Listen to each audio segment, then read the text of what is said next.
Hi everyone, my name's Gerald. I'm going to be doing a bike build on the Outlaw Drag Bike Forum. I guess the difference between mine and most of the guys that are on this forum is I'll be racing on dirt and sand. I guess most of you guys are on pavement, so quite a difference there. We only run about 400 feet. 500 sometimes, but mostly four. A lot of things can go bad when you're on dirt, and 400 feet you're rolling along pretty good. So I'm not going to waste a bunch of time explaining things here. I'm going to get right into it, and I got a few things to do on my engine here, and I'll talk you around it as I'm going, and we'll see. Maybe you're interested. Anybody that is familiar with these, it's a 13B rotary out of a 1986 RX-7 Mazda. It produces fuel injected, naturally aspirated. It produces probably 155 horsepower, 160 maybe, right in there somewhere. Very capable, twin turboed, and the right pieces and work done to them. They're capable of 1,000 horsepower. We race for fun. I try to raise money for different charities. There's all kinds of charities that we donate to, and that's my goal. As far as getting into the rules and regulations, we try not to worry about that too much. We just have some fun and try to raise some money for different charities. Okay, on the flywheel end here, I'm going to a Polaris 500 Sportsman clutch. It's the same type of a clutch that you would see on almost any snowmobile. The difference between these and a lot of snowmobiles, snowmobiles might even have them too. These have an engine braking system. They brake really fast when you let go of the throttle. They have a built-in overrunning clutch. I'll show you that after. This is one of the hubs that I built for it. I've machined a bunch of pieces here that fit together. One has to be hot and the other one has to be cold before they actually fit properly. That's the way I build things to keep everything straight. So I'm just gonna, this has a 3-degree taper on this shaft end. It goes right through. Same piece on this side. I machined this down inside here. If this was a transmission on here, the torque converter would run in here. So this piece fits nice and snug in this run.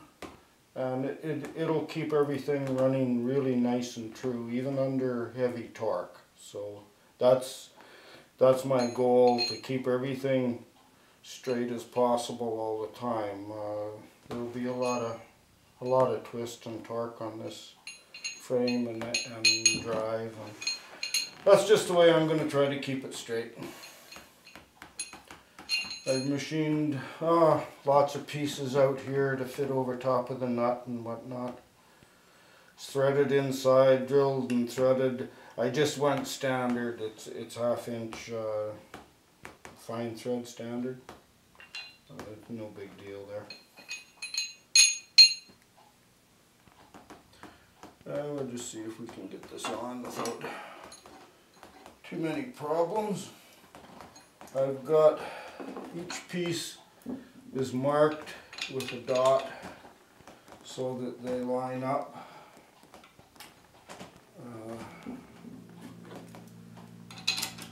Takes a long time to make stuff like that, but when you finally get it, it usually fits really nice. And to me, that's what it's all about. I don't want any movement on this stuff. I want this clutch to run true.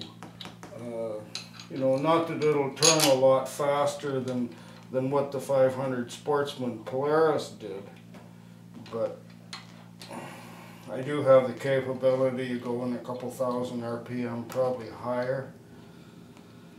And I don't want things flying apart. I'll show you as I go what I've came up with for a shield and whatever on it, and then I'll just add to it, polish things up. This will all have to come apart again. I'm just going to buzz this on quick so that everybody can see what's happening here.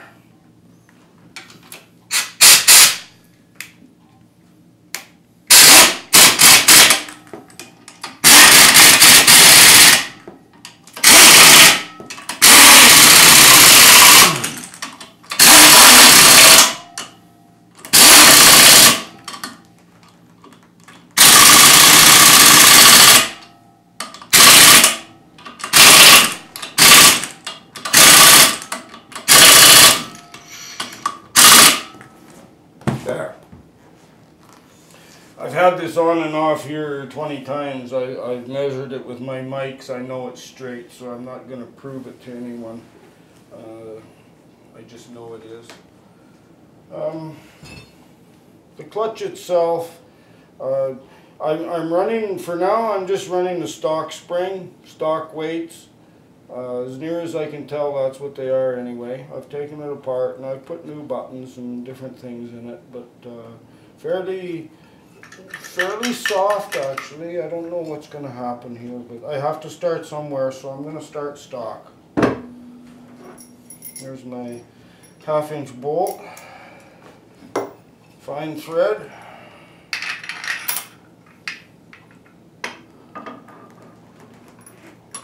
Doesn't matter where this goes, there's surprisingly no key. I guess they just machined them good enough that they fit so flat and straight that there's not a need for a key.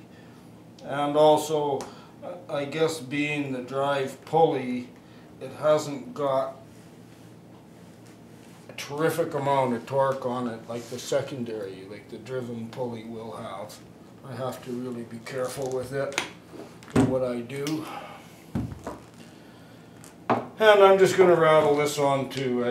I don't torque pretty much any of my stuff. You know, when it comes to engine components, for sure. But this stuff, I think it just needs to be reasonable. And, you know. This is machined to fit really tight.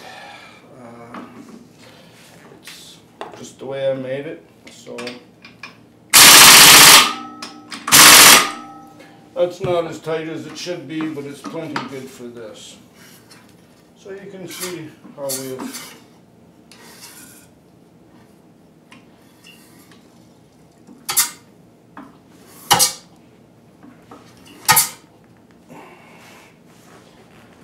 now what I've came up with for a guard here, and I think it's going to work really well. This piece is the first section off of a Mazda automatic transmission. Now originally it had, oh gosh, I've taken out about 3/4 of an inch in here. It had bolt holes where it bolted to the next section. I had to cut that out in order for the clutch to move freely inside. And the reason I want this particularly is because of the nice mount for my starter. The starter is going to stick out maybe 3 inches or so past the rest of the bike, but so be it. That's right up front and it's out of the way and it's not going to bother anybody anyway. So we'll just slide this on here, just get it in place so you have an idea of what's happening with it.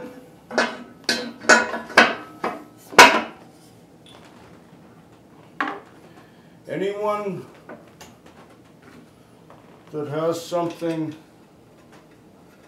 to add to my threads and my posts, please feel free to do so. I encourage you to do that. The reason that I joined the Outlaw Drag Bike Forum wasn't for information so much for the engine. I need help on my frame. I've become quite comfortable with the engine actually. The fellows at the RX-7 forum, Mazda forum, have just done a super job in helping me out. They spent, some of the senior members in that have spent a terrific amount of time. An Australian fellow in particular has helped me big time as far as the engine goes. Something about Australians and rotary motorcycles, eh? I guess maybe some guys from New Zealand and whatnot too, but the Australian fellows seem to really like them. Maybe they're the only ones that can harness them, I don't know. They're a machine. Anyway, this is the way my housing is.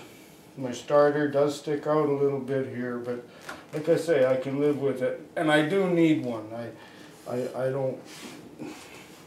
have to have a starter. I could devise other ways of starting it, but that's the way it's going to be. It's going to be equipped with its own battery, so, and charging system. I don't mind losing a horsepower or two. For what I'm doing, this far surpasses anything else that's up here in Canada, or at least in Saskatchewan, doing this at this time. I'm probably the only guy in Canada that's building a rotary motorcycle. It wouldn't surprise me at all. Okay, I'll just grab my camera here and we'll do a walkabout. And I'll just kind of explain things to you, what I've done and what I'm going to do, and another one of my crazy dreams.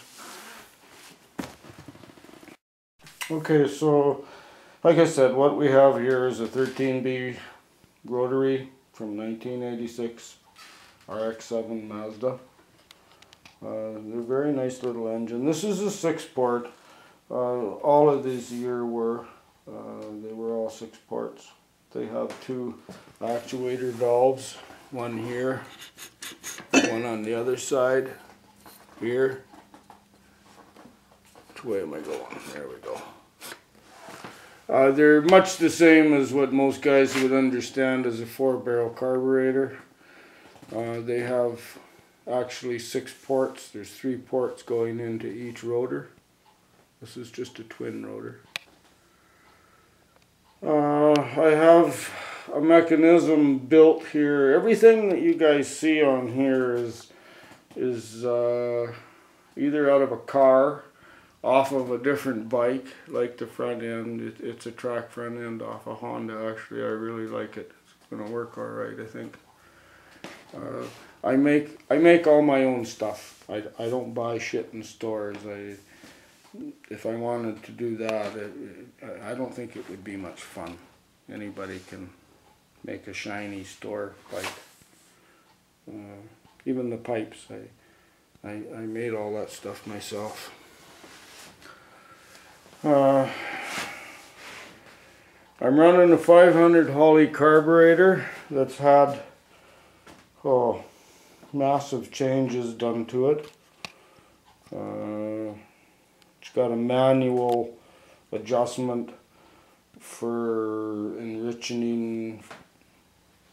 I can idle on a very lean mixture, and then I can just flip it over and it's ready to go. It doesn't have to be adjusted. I can just flip it with a switch.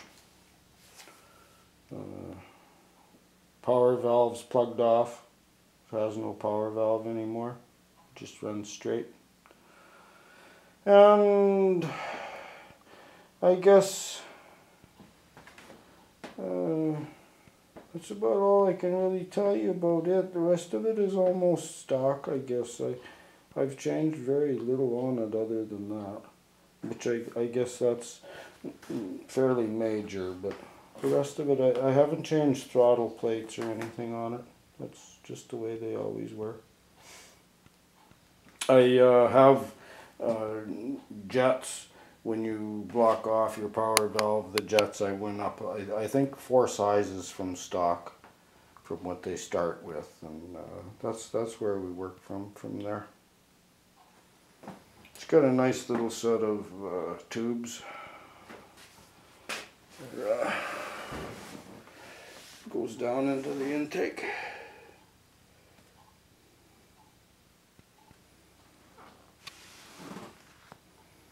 These aren't the easiest little engines to cool.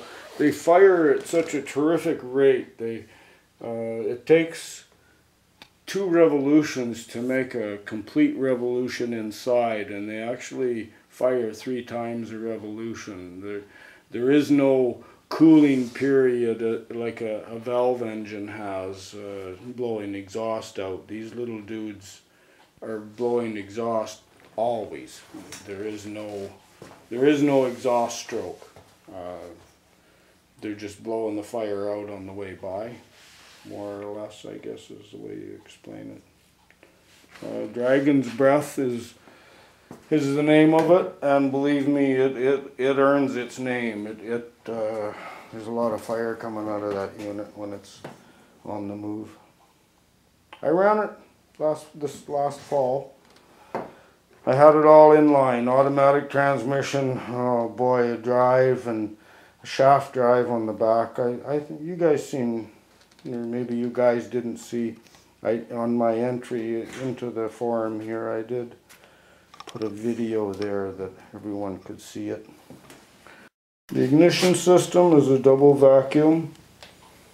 It's out of a first generation. I don't have a distributor cap. I've built my own ignition system. All I use this for is for the leading pickup,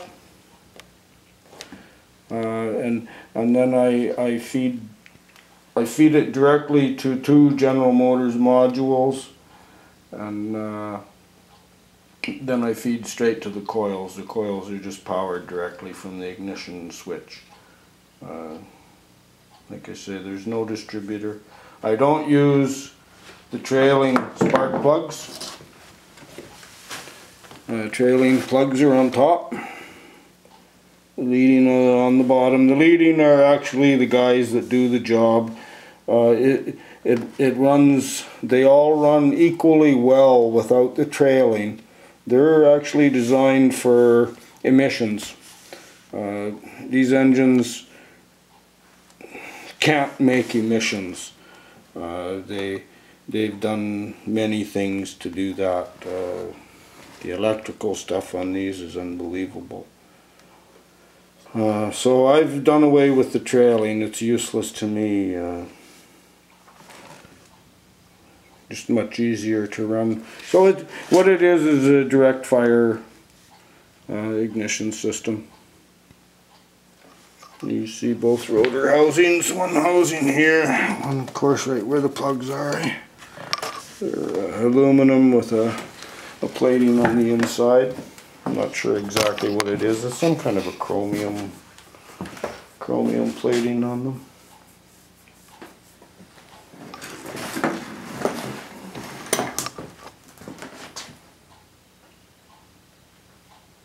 So that's about what I can tell you on this engine for now.